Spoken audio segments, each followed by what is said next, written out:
Blown away, Bob. My hat got. Napakaganda ni Juday habang naglalakad sa hallway papuntang Itbulaga Studio para sa kanyang gisting doon para sa pelikulang Espantaho. Bagay na bagay sa kanya ang kanyang kasuotan na long dress. Kasama ni Ryan Agoncillo sina Miles Ocampo at Alan Kay para tawagin sa stage sina Judean Santos at Lorna Tolentino. Lorna Tolentino.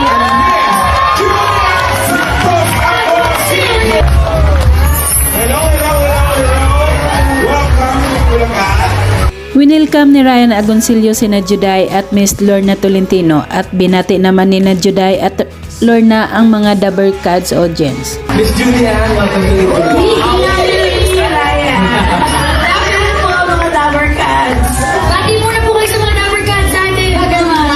At inumpisahan na nga ni Judean Santos na imbitahan ang mga tao na manood ng kanilang suspense horror movie na Espantaho. Sama-sama po tayo matawag at pag-enjoy sa lahat ng mga sinihan. Perfectong pangregalo po ito for the whole family at dahil at its core, family story po talaga siya. So let us...